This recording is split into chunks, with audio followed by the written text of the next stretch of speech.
Cuando pensamos en el poder de Roma, es fácil imaginar legiones marchando bajo estandartes rojos, emperadores pronunciando discursos desde pedestales de mármol o coliseos rugiendo con multitudes enfurecidas.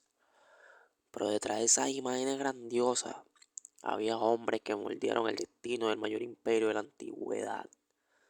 Los generales que hoy vamos a descubrir quienes fueron los 10 comandantes militares más temidos de la historia romana. El primero es Público Cornelio Escipión, pero la historia lo recordaría con un título ganado a sangre. Y no por casualidad, fue el hombre que derrotó a Aníbal Barca, quizá el general enemigo más temido de que Roma haya enfrentado.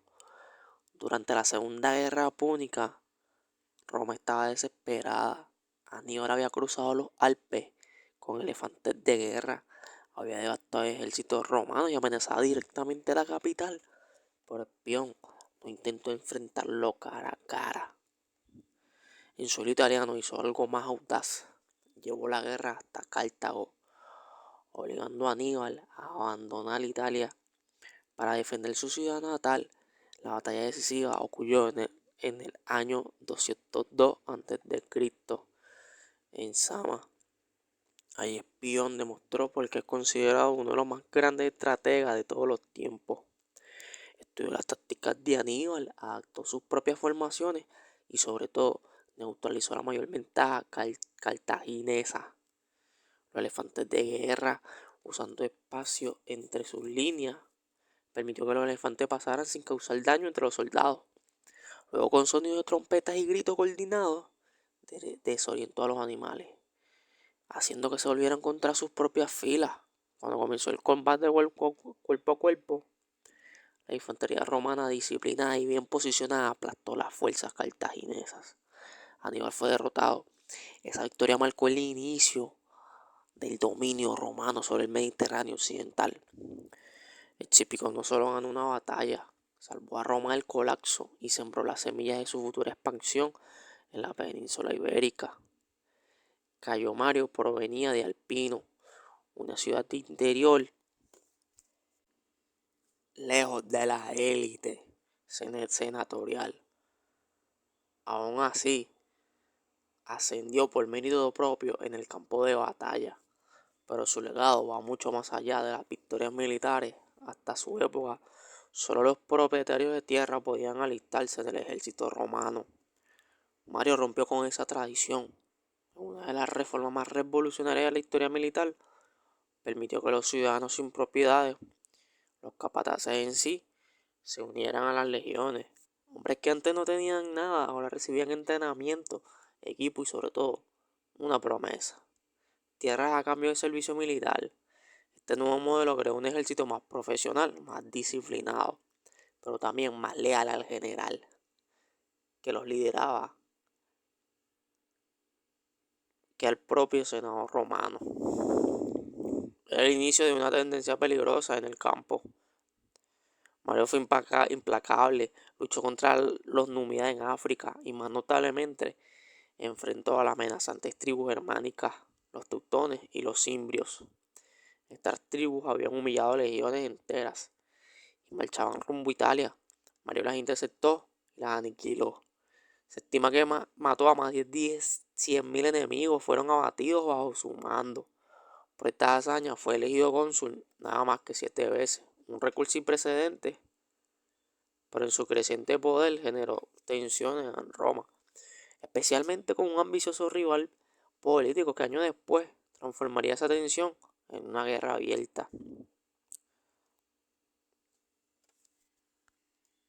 Lucio Cornelio Sila. Sila era todo lo que Roma no esperaba de un dictador de origen modesto con fama de dandy y una mirada penetrante que ocultaba una frialdad calculadora. Se convirtió en el presagio del colapso de la República. Antes de tomar el poder, Sila forjó su reputación como comandante en la guerra de Numidia, ayudando a Cayo Mario en la captura de Yugurta. Pero pronto los antiguos aliados se transformaron en enemigos mortales, y cuando el Senado intentó quitarle el mando de una campaña crucial contra el rey Mitridates, Sila hizo lo que nadie jamás había osado. Marchó contra sus legiones. Marchó con sus legiones contra Roma. La escena fue impactante. Ciudadanos huyendo, senadores desesperados. Por primera vez en una ciudad acostumbrada a enviar el ejército hacia afuera, veía a uno de ellos cruzar sus propias puertas con intenciones hostiles. Sila derrotó a Mario y asumió el poder como dictador, un título que hasta entonces era temporal y reservado para emergencias. Usó, usó su autoridad para reformar el sistema judicial, debilitar a los tribunales de la pleidad, el poder del Senado, pero lo que más marcó su gobierno fueron las proscripciones de las listas públicas de los enemigos políticos condenados a muerte. Sus bienes eran confiscados, sus cuerpos exhibidos, y cualquier ciudadano podía matarlos sin enfrentar castigo alguno. Cuando Sila finalmente renunció al poder de forma voluntaria, muchos pensaron que lo peor había pasado, pero ya se había establecido un precedente: la violencia como medio legítimo para ascender en la política. Pompeyo Magno. Pompeo no nació siendo el grande. Ese título Magnus lo ganó siendo aún cuando era joven, tras una serie de victorias que impresionaron incluso a Sila, su antiguo mentor. Con el tiempo se convertiría en uno de los hombres más poderosos de la República. Pompeyo fue un prodigio militar, ya que en su juventud comandó campañas exitosas en Sicilia y en África. Él luchó al lado de Sila en la guerra civil, pero pronto forjó su propio camino impulsado por una ambición imparable. Uno de sus logros más notables ocurrió en el año 67 a.C., cuando se le encomendó eliminar a los piratas que asolaban el Mediterráneo, un problema que persistía desde hacía décadas y que ponía en riesgo el abastecimiento de Roma. Pompeyo actuó con velocidad, con una flota de 500 barcos y 120.000 hombres. Reorganizó el mar, cortó las rutas de escape y capturó a miles de piratas. En tan solo 3 meses el Mediterráneo volvió a ser el mar y su fama alcanzó proporciones legendarias. Después de eso lideró campañas en Oriente, derrotó al rey Mitridates, reorganizó provincias enteras y expandió considerablemente el territorio romano. Con tanto prestigio formó el primer triunvirato, junto a Julio César y Craso, una alianza informal que dominó Roma durante años. Pero todo cambió con la muerte de Julia, hija de César y esposa de Pompeyo. El lazo entre ambos se rompió. Sin esa conexión familiar, los intereses políticos chocaron, y cuando Craso murió en la desastrosa campaña contra los partos, el triunvirato se convirtió en un duelo para Pompeyo. El celo con el Senado mientras él se marchaba sobre Roma, la guerra civil era inevitable. Pompeyo fue derrotado en la batalla de Farsalia en el año 48 a.C.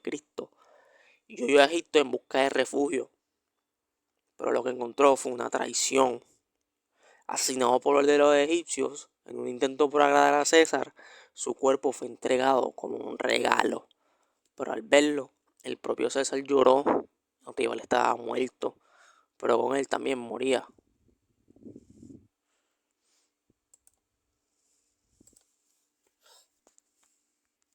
Gaio Julio César.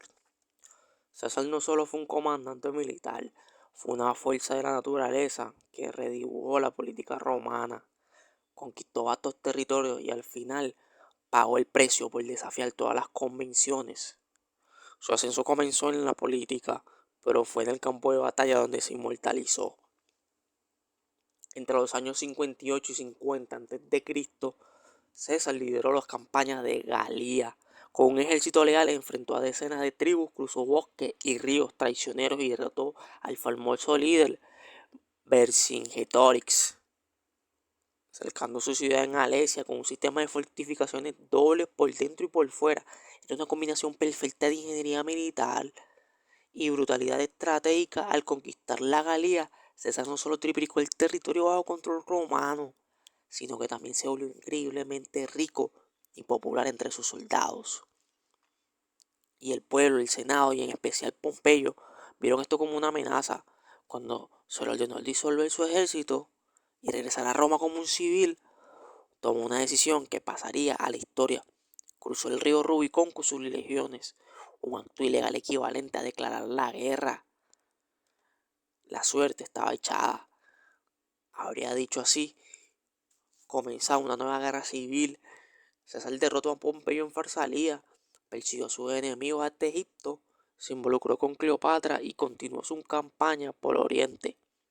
De regreso en Roma fue declarado dictador vitalicio, que reformó el calendario, el que hoy en día conocemos como calendario juliano. Centralizó el poder, mandó a acuñar moneda con su propio rostro y parecía intocable. Pero su final llegó en el lugar donde se sentía más seguro, en el Senado. En el año 44 a.C., un grupo de conspiradores, entre ellos Bruto, a quien consideraba casi un hijo, lo apuñaló 23 veces bajo la estatua de Pompeyo. Su muerte fue un terremoto. En vez de restaurar la república, el asesinato de César sumió a Roma en otra guerra. Marco Antonio era todo lo que un romano esperaba de un líder carismático, valiente en combate, elocuente en los discursos y leal con sus amigos. Fue la mano derecha de Julio César en varias campañas, incluida la decisiva batalla de Farsalía. Tras el asesinato de César, fue uno de los primeros en tomar las riendas en el poder.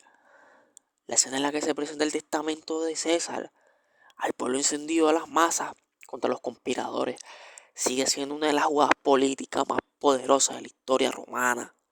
Para consolidar su dominio, Antonio formó el segundo triunvirato, junto con Octaviano, heredero adoptivo de César, y Lépido. El trío dividió Roma en zonas de influencia, pero la alianza era frágil. Cuando Antonio asumió el control del oriente allí, conoció a la mujer que lo cambiaría todo, Cleopatra, reina de Egipto. El romance entre ambos escandalizó a Roma, y no se trataba solo de amor, era también una alianza política en la que Antonio se instaló en Alejandría. Tuvo hijos con Cleopatra y en un gesto provocador reconoció a esos herederos como reyes de los territorios orientales. Para muchos en Roma eso fue una transición a la patria. Octaviano aprovechó ese escándalo y lo convirtió en propaganda. Afirmó que Antonio se habría orientalizado, que había abandonado los valores romanos. La tensión desembocó en la batalla de Accio en el año 31 a.C. Una batalla naval en la que las fuerzas de Octaviano derrotaron a la flota de Antonio y Cleopatra sin salidas y rodeados. Un vencido Marco Antonio se suicidó en el año 30 a.C. Cleopatra lo siguió poco después con la muerte de su pareja. Egipto fue anexado y la república llegó a su fin. Octaviano, mejor conocido como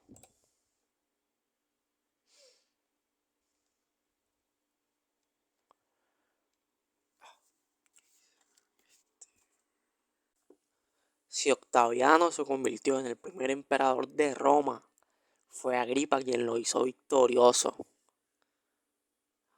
Marco Vipsanio Agripa, nacido fuera de la élite, fue un amigo de infancia de Octaviano, pero su lealtad no solo era personal, era estratégica, firme y sobre todo eficaz. Donde Octaviano era político, Agripa era general. Donde el príncipe dudaba, Agripa actuaba. Y cuando Roma necesitó victoria, fue Agripa quien las entregó.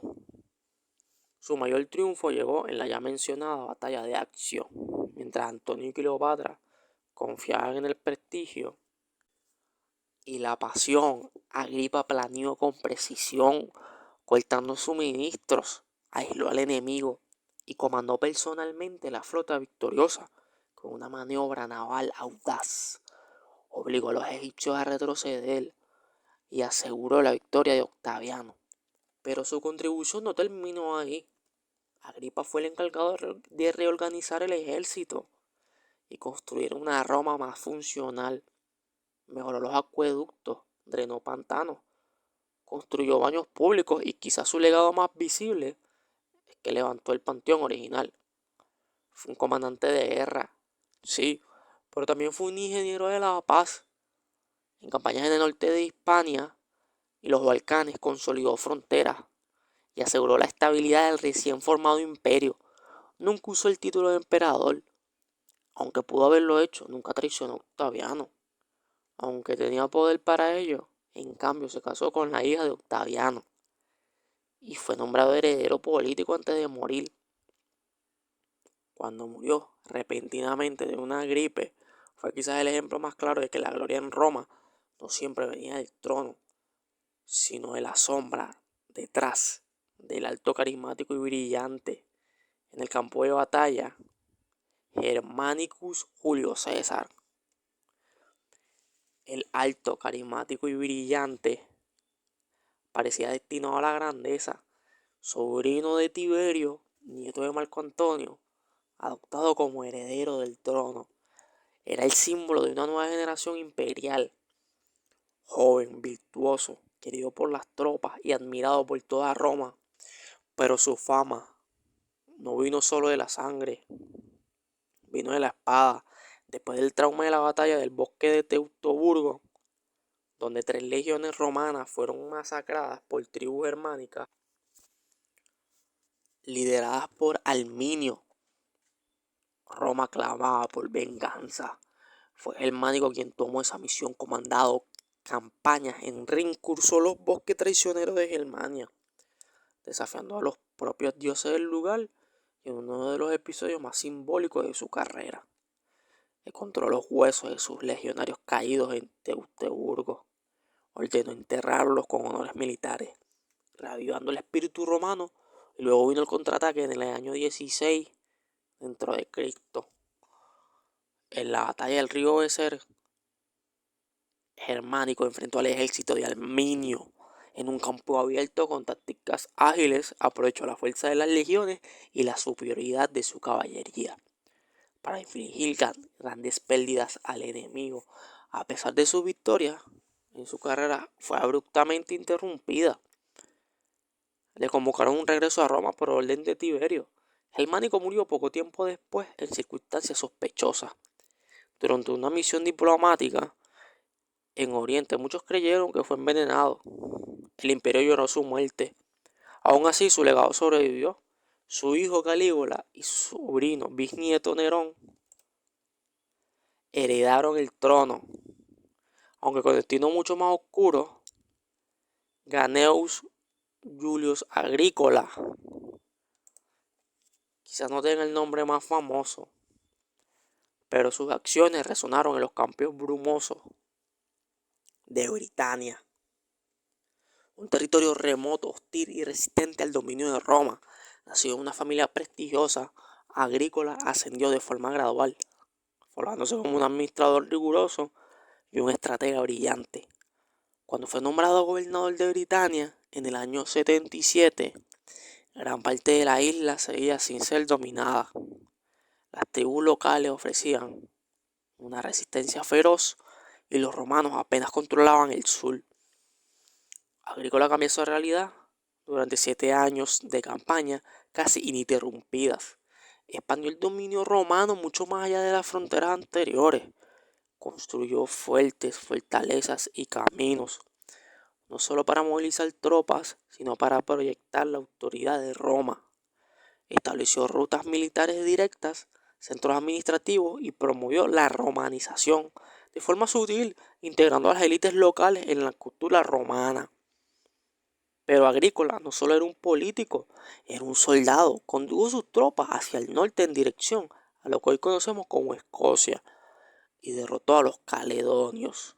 En la batalla de Mons Graupius, una victoria impresionante con muy pocas bajas romanas y enormes pérdidas enemigas.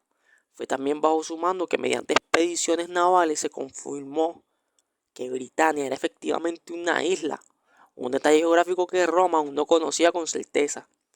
El éxito, sin embargo, tiene su precio. El emperador Domiciano, paranoico y celoso, lo llamó de vuelta a Roma. Nunca más recibió un mando militar, vivió en silencio hasta su muerte. Envuelto en sospechas de envenenamiento, como tantos otros que brillaron.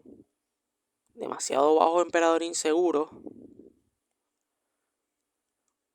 Druso, Neuro Claudius Drusus, era el hermano menor de Tiberio y el hijo preferido de Livia.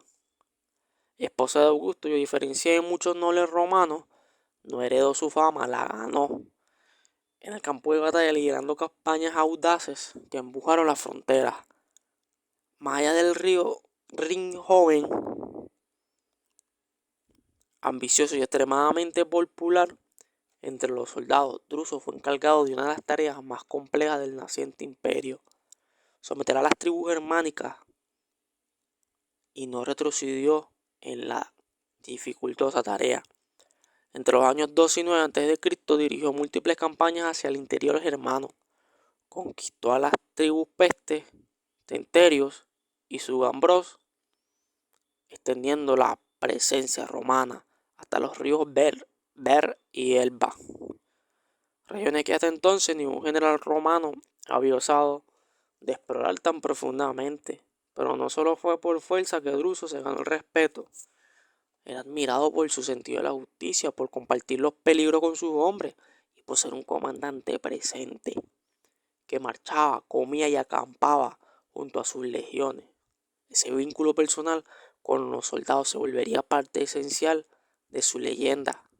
Trágicamente, en el año 9 a.C., durante una retirada tras una exitosa campaña, cayó de su caballo y sufrió heridas graves.